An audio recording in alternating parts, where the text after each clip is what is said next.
Okay, good afternoon class. So nung nakaraan, nung Wednesday, pinakita natin kung paano nagpa-function yung quiz natin. Na kapag tama daw yung computation, ay yung tama yung sagot niya dun sa specific questions, mabibiling niya yung scores. Kapag mali, ganun din. Halimbawa natin, perfect muna natin to ha. It is the first electronic parts of computer para dun sa mga hindi nakapasok sa forum nung nakaraan o dun sa lectures, nagkaroon kami ng review kasi gagawa tayo ng mga question and answer dito sa quiz nating activity. So dapat related sa ICT yung gagawin nating mga questions. Kaya nag-sample ako dito ng mga questions nung nakaraang grade 11 pa kayo. The smallest of all informations, bit. It only consists of two characters, the zeros and one. He is the inventor of the vacuum tube, si Lidi Porres, na kung saan wala pang electricity, ginawa niya na yung vacuum tube. Napakatindi. Pero dahil sa ginawa ni Charles Babbage na steam engine, analytical engine, and differential engine, nagamit yung vacuum tubes. So, co-founder of Steve Jobs. So, sinagot yan nung nakaraan as Steve Wozniak. So he is the inventor of SATRI. Siya yung nagbukas ng electronic age. Siya yung naging susi kung bakit tayo ngayon merong electronic age na tinatawag. Okay, next. The following are inventor of transistor except Herman Hollerith. Siya po yung gumawa ng punch card. The biggest of all informations, the collection of data of files is database. Nasaan si database? Ba't nawala? Dahil nawala sa pagpipilian si database, mamali tayo dyan. Automatic yun. Aha. Next, dito rin pala.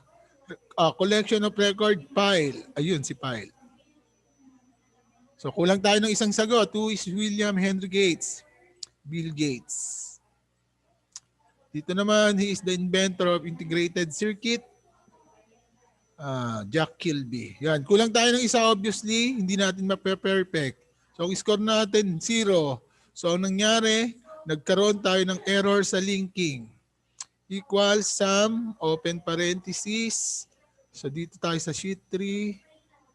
Okay, unhide ko muna to ha.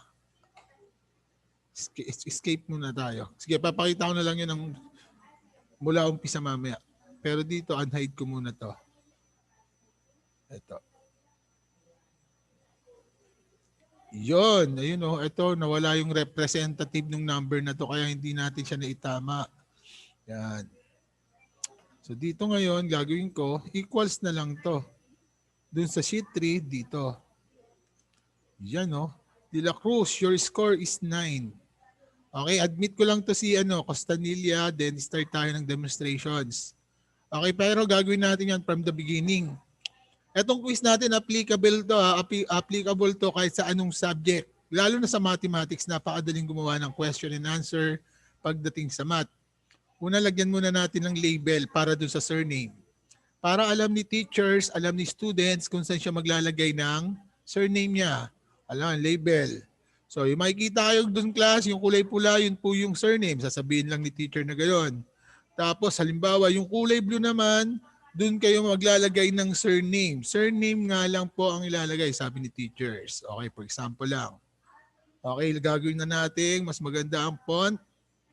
Algeria na lang. Okay, dito naman ilalagay natin yung label ng surname. Surname lang yung type ni students. So bahala na si teacher kung may magkasing apelyido doon. Paano niya gagawa nyo ng paraan? Siguro first name o first letter ng first name, then surname na mismo. Okay, pagkatapos lagyan natin ng partition para medyo maganda yung design para dun sa susunod nating mga questions. Etong 1, yung A, wag muna natin tatakpan. Etong B, ito yung lalagyan natin ng pagpipilian. Dito natin lalagay yung drop-down list. Ito naman mula dito, dito natin ilalagay yung question natin. Kaya ang maganda dyan, merge ko na to. Ayan, merge. So siguro 1 to 10 lang. Siguro kahit 1 to 5 pa lang makukuha nyo na yung logic dito eh. Lagyan ko na ito ng kulay. Halimbawa sabihin natin si teachers, yung mga nandun sa may kulay green. Yung lime green, yun. Green na nga lang. Hindi ko alam yung kulay na yun. Okay, doon sa green, makikita nyo yung mga questions. Yan, question. Diyan natin itatapat. O diyan natin itatype yung mga questions. Samantala, doon naman sa mga dilaw, doon nyo makikita yung option ng sagot. Okay, may drop-down list doon. Yan, dito. Okay, paano natin gagawin yon? So, adjust ko muna to ng konti kasi natatakpan ako ng mga pictures natin. Halimbawa tayo, mag-question tayo para sa science na lang, science. Para magamit ko naman yung galing ko sa science. Okay. The science that deals, pwede kayong mag-recitation dito with sounds. Sige, sagot. Tingnan natin. Para may idea na tayo kung ano ilalagay natin dito. May magta-type ba? Yun, may nag-type. Tignan natin kung may nagre-review pa rin. Thanks, Par. Si Ping, wala pa palang sumagot. Kala ko meron na. What is science that deals with sounds? Acoustic. Very good, Monsale. Ang galing mo. Kala ko wala na akong estudyanteng magaling. Meron pa pala. Yan. Okay, lagay natin dito. Acoustic. Siyempre, meron tayong option eh. Lagyan natin si optics. Lagay natin dito si mechanics. Saka si thermodynamics. Pwede din.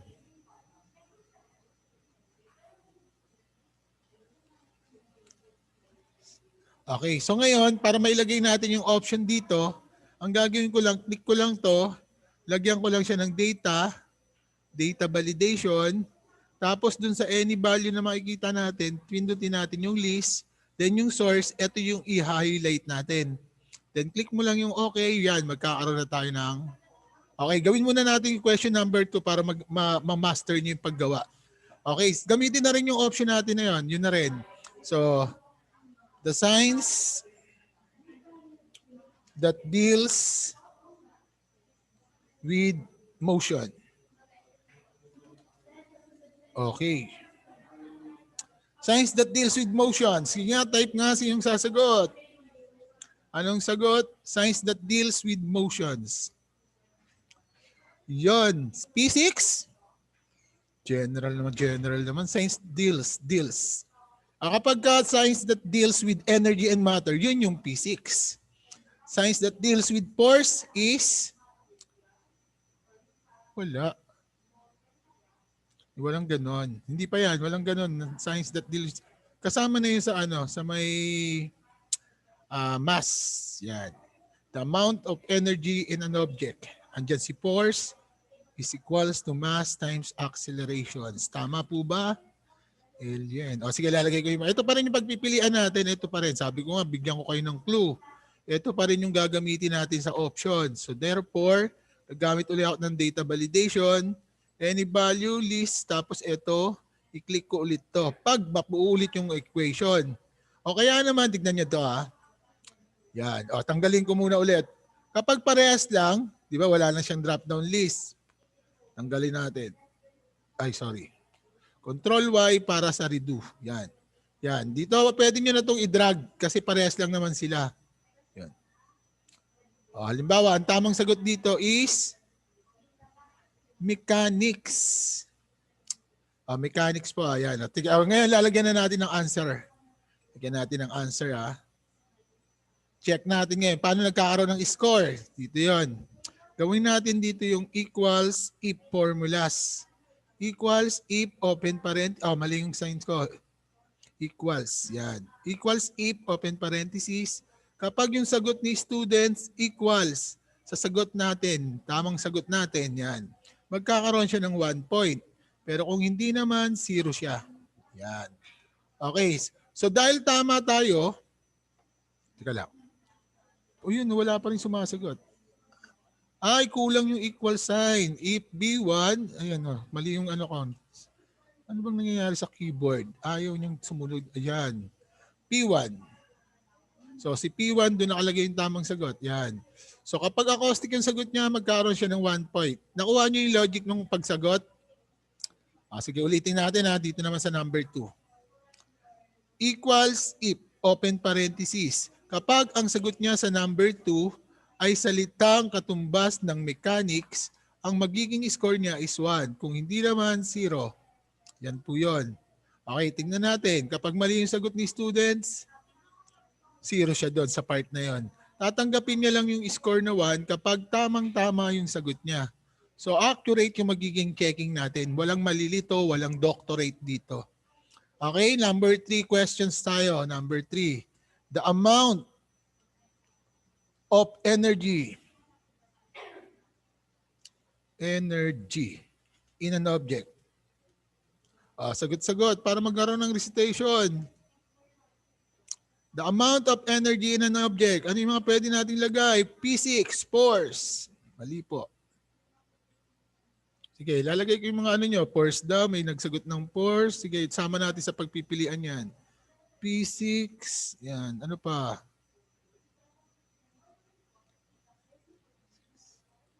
So, mass, very good. Ayan ang tamang sagot, mass. O lagyan natin ng panggulo, Newton. O kaya naman, joules. Dr. Joules. Yan. Yan. 5 yung pagpipilian sa number 3. So dahil doon, 5 yung gagawa natin ng data validations. Data validations between any value, list, source. Ito po itong pinagbibigay niyong sagot kanina. So posible na yung mga ibang estudyante maisip din yung mga maling sagot na yan. Kaya pwede na natin gamitin yan na pagpipilian. So yun yung tamang sagot. Mas, pat walang score, sir. Kasi wala pa tayong formulas. Equals if, open parenthesis. Kapag yung sagot niya sa number 3 ay ang tamang sagot, which is mass, magkakaroon siya ng 1 point. Kung hindi naman, 0. So, naintindihan ba? May mga bagong pasok kasi kaya hindi ko mahinto eh. Dapat tutuloy, hihinto ko na sana to. Paano may mga pumasok pa ngayon lang. So, ituloy natin hanggang number 5. Okay lang ha, alam ko naintindihan ng iba. Okay, number 4. So, halimbawa natin. What do you call? Ayan. What do you call for the process wherein, what do you call to the process wherein, asa na yung ano ko, tinatype ko, hindi ko na makita. Yun, wherein organism compete. Oh, mali. Kaya mo na yan. Compete for the necessity of life.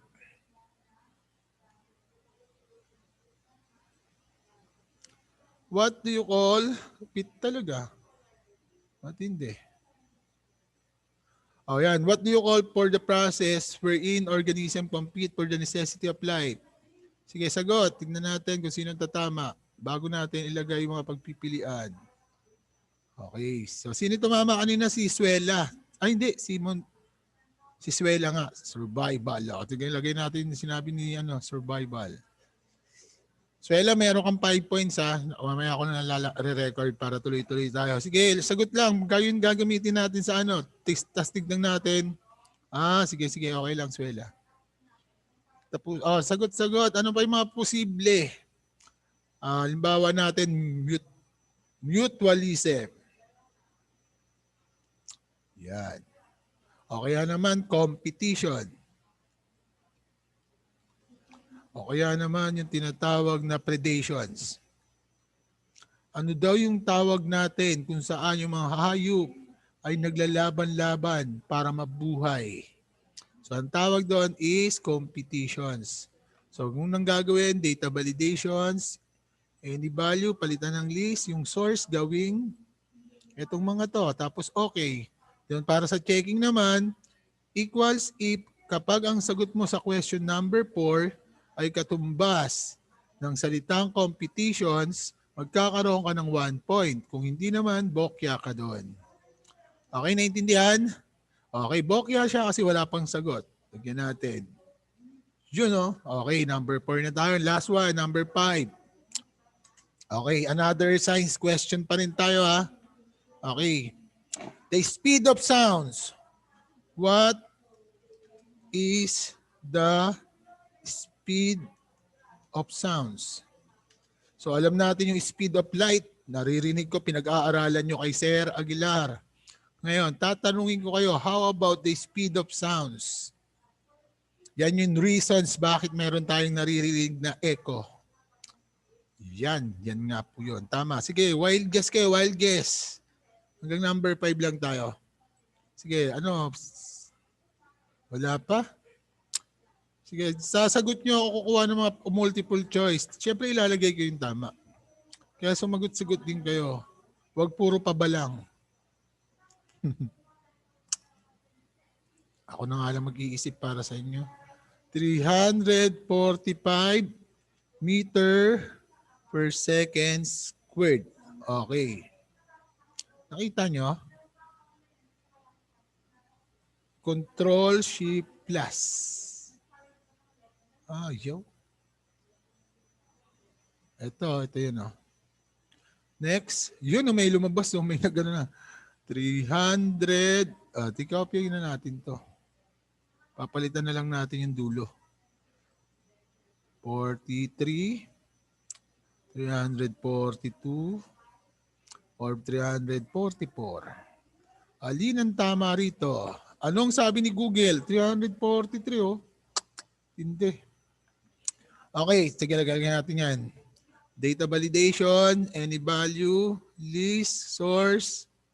Itong mga to. Then okay. So meron na tayong tamang sagot.